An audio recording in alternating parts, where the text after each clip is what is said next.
आज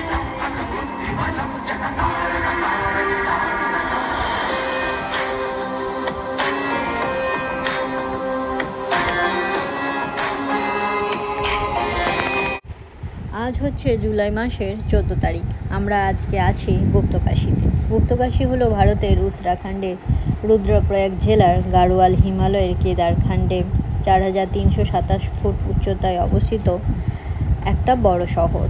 এটি দেবতা শিবকে উৎসর্গ করে প্রাচীনকালে বিশ্বনাথ মন্দিরের আদলে তৈরি বেনারসের কাশী বিশ্বনাথ মন্দিরের একদম অনুরূপ এই মন্দির।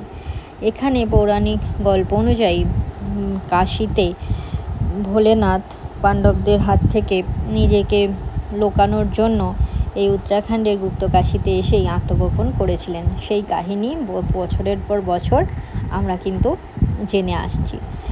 এই মন্দিরে দুটো পাশাপাশি মন্দির রয়েছে। একটা হচ্ছে বিশ্বনাথ মন্দিরের পুরোপুরি অনুরূপ একটা মন্দির, আরেকটি মন্দির হচ্ছে অর্ধনারীশ্বর মন্দির, যেখানে মাতা পার্বতী দেবী অর্ধেক পুরুষ অর্ধেক নারী রূপে বিরাজমান।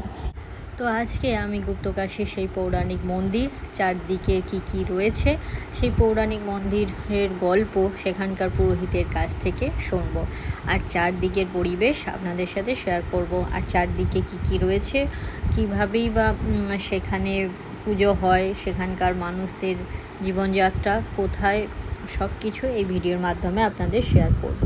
তো একদম স্কিপ না করে ভিডিওটা পুরোটা দেখবেন। এই গুপ্তকাশীর তে আবহাওয়া খুবই মনোরম। এখানে এখন জুলাই মাসে 14 তারিখও বেশ ভালো রয়েছে। সকালের দিকে রোদ, কিন্তু বিকালের পর থেকে টেম্পারেচার অনেকটাই কমে। এখানে সন্ধে হয় ওই 8টা নাগাদ। আমরা কাশীতে, গুপ্তকাশীতে 2 দিন মতো ছিলাম। আমাদের অভিজ্ঞতা ভীষণ ভালো। কেউ যদি অনেক দিন হাতে টাইম নিয়ে এই কেদারনাথ যাত্রা করেন, আমি বলবো যে গুপ্তকাশীতে অন্তত 3 দিন থাকবেন, তাহলে এইখানটা ঠিকমতো আপনি ঘুরে দেখতে পারবেন। এই মন্দিরে গেলে আপনার কি যে মনের শান্তি অনুভব করবেন, এখানে যারা এসেছে তারাই জানে। তো চলুন, একদম মন্দিরের সামনেই আমি আছি। এটা হচ্ছে মেন প্রবেশদ্বার দিয়ে ভেতরে প্রবেশ করলেই আপনার চোখে পড়বে সামনে বাবা ভোলেনাথের মন্দির, আর তার পাশেই মাতা পার্বতী দেবীর মন্দির।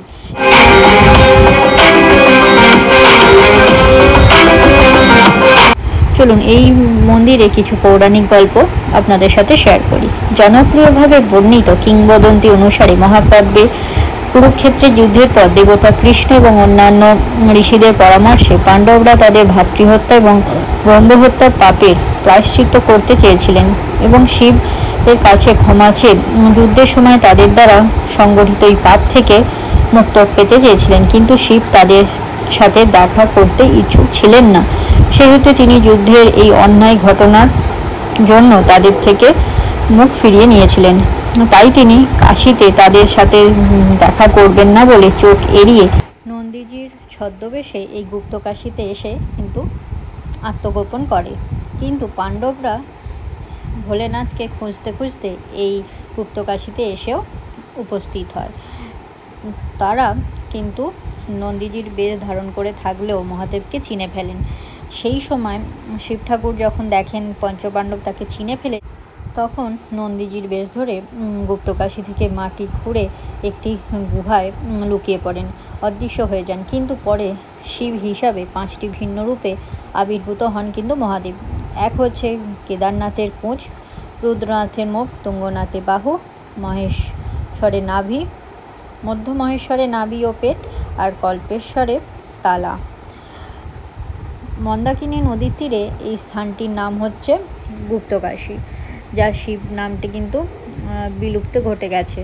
তারপর রয়েছে ভাগীরথী নদীর উপরিভাগে রয়েছে উত্তরকাশী। এই 2 কাশী এখানেই কিন্তু অবস্থিত। পৌরাণিক গল্প অনুসারে আরও একটি গল্প রয়েছে। মন্দাকিনী নদী এবং সোনাগঙ্গার নদীর সঙ্গমস্থলে ছোট্ট একটি গ্রাম ত্রিযোগী নারায়ণ গ্রামে বিবাহের আগে শিব পার্বতী এই গুপ্তকাশীতেই তাদের বিবাহের প্রস্তাব কিন্তু দিয়েছিলেন। এই মন্দিরের কোনায় কোনায় রয়েছে পৌরাণিক দিনের ছাপ। পুরো মন্দিরটা ভালো করে লক্ষ্য করলে বুঝতে পারবেন এই এখনকার কারুকার্যে কিন্তু এই মন্দিরটা নির্মাণ করা হয়নি।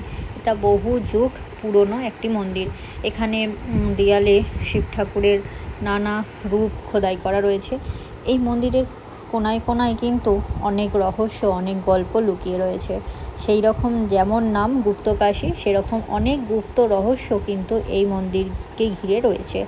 আর এই মন্দিরের সামনে যে জলকূপটা দেখলেন, সেটার নাম হচ্ছে মণিকর্ণিকা জলকুণ্ড। এই জলকুণ্ড কখনোই পুরোপুরি পূর্ণ হয় যায় না বা কখনোই শুকিয়ে যায় না। এখানে যেখানে দেখতে পাচ্ছেন গোমুখ গুহা করা রয়েছে, সেটা হচ্ছে গঙ্গা নদীর জল আসছে, আর যেটা হাতির মুখ করা রয়েছে ওটা হচ্ছে যমুনা নদীর জল। সব সময় গঙ্গা যমুনাকে আমরা একসাথে দেখতে পাই না। গোমুখ গুহা থেকে গঙ্গার উৎপত্তি হয়েছে, সেইখানে তো যাওয়া সম্ভব হয় না। তো এইখানেই গঙ্গা মা যমুনাকে একসাথে দর্শন করতে পারবেন। তো এখন অনেকটাই সন্ধে হয়ে গেছে, আমরা একবার হোটেলে ফিরে যাচ্ছি, কিছু খাওয়া দাওয়া করে আবার আমরা রাত্রে আসবো, রাত্রে সন্ধ্যা আরতি দেখার জন্য। অসাধারণ সুন্দর শান্ত একটা জায়গা, যেখানে আপনি এলে বুঝতে পারবেন এখানের মানুষজন কতটা ভালো আর এখানকার পুরোহিতরাও কতটাই ভালো। সব জায়গায় গেলে কিন্তু আপনি এই অনুভূতিটা করতে পারবেন না। এটা দেবভূমি, সেই কারণে আপনার এই রকম অনুভূতি কিন্তু আসবে। সামনে দেখছেন নন্দীজির যেরকম দেখতে, সেই রকম স্ট্রাকচারে কিন্তু আলোগুলো জ্বলে উঠেছে। এই পাহাড়টাকে রাত্রিবেলা দেখতে কিন্তু অসাধারণ লাগে। আমাদেরকে পুরোহিত যেই বলে দিয়েছিলেন, সত্যি লক্ষ্য করে দেখলাম পুরোপুরি নন্দীজিরই রূপ নিয়েছে। সন্ধ্যা হয়ে গেছে, সন্ধ্যা আরতি হয়ে গেছে, আমাদের আসতে একটু দেরি হয়ে গেছে, কিন্তু আসার পরও অনেক কিছু নিজের চোখে দেখলাম। উনি বলেছেন রাত্রিবেলা এই জলকূপের জল কিন্তু রং বদলে যায়। সকালে যেটা সবুজ থাকে, রাত্রে সেটা পুরোপুরি সাদা হয়ে যায়। গঙ্গা যমুনার জল অফুরন্ত বয়ে চলেছে দীর্ঘ কয়েক বছর ধরে, কয়েক যুগ ধরে বলা যায়। কখনোই এই কুণ্ডে জল শুকায় না, আর জলের পরিমাপও কমে যায় না। অসাধারণ একটা জায়গা, অলৌকিক অনেক ঘটনা, যার কোনো ব্যাখ্যা কিন্তু আমাদের এই বিজ্ঞান দিতে পারবে না, যে এত উঁচুতে কোথা থেকে গঙ্গা যমুনা এসে এখানে অনবরত জল এসে যাচ্ছে। তো অনেক কিছু পৌরাণিক গল্প আমরা জানলাম পুরোহিতজির কাছ থেকে, সুন্দরভাবে ঘুরে দেখলাম, মন পুরো শান্ত হয়ে গেল।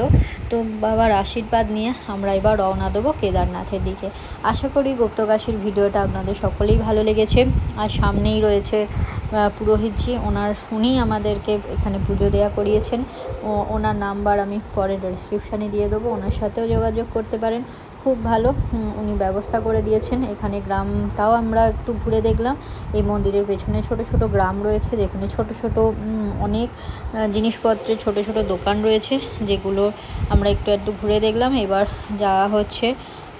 আর এই দিকটা দাঁড়ান, মন্দিরের পাশে আমি কিছু কিছু মূর্তি রয়েছে যেটা সকালে শেয়ার করতে পারিনি, সেগুলোও দেখিয়ে দিচ্ছি। এই দেখুন, অনেক যুগ পুরনো একটি কোনো দেবতার মূর্তি। এত রাত হয়ে গেছে বলে ওই দিকটা যেতে আমরা আর গেলাম না, কারণ মন্দির বন্ধ হতে চলেছে। এই হচ্ছে অর্ধনারীশ্বর মন্দির, যেটা আমরা পুজো দিয়েছি। তার সামনে রয়েছে শিব ঠাকুরের বড় একটা ত্রিশূল। সবাই মনস্কামনা জানিয়ে এখানে নিজের মনস্কামনা জানিয়ে চূর্ণি বাঁধছে, আমরাও চূর্ণি বেঁধেছি। এখানে রয়েছে নন্দীজির কানে প্রার্থনা করে নিজের যদি এই জলকুণ্ডে চান করা হয়, তাহলে বলা হয় নিজের মনস্কামনা পূর্ণ হবে। আমরা সকালে এখানে স্নান করেছিলাম। সব মিলিয়ে গুপ্তকাশী খুবই ভালো লেগেছে আমাদের। এখানে ঠাকুর ভীষণই জাগ্রত। ভেতরে তো ক্যামেরা অ্যালাউ নয়, না হলে আমি দেখাতাম। তো আশা করি সকলের ভিডিওটা ভালো লেগেছে। থেকে অবশ্যই লাইক করবেন, কমেন্ট করবেন, সাবস্ক্রাইব করবেন, আর নেক্সট ভিডিও দেখার জন্য বেল আইকনটা প্রেস করে দেবেন। কাল সকালে আমরা গুপ্তকাশী থেকে কোথায় রওনা দিলাম এবং কোথায় কাটালাম, সেই সকল তথ্য জানার জন্য অবশ্যই চ্যানেলটা ফলো করতে হবে। তো সকলে ভালো থাকবেন, সুস্থ থাকবেন, আর যদি ভালো লেগে থাকে অবশ্যই চ্যানেলটা লাইক করবেন, সাবস্ক্রাইব করবেন।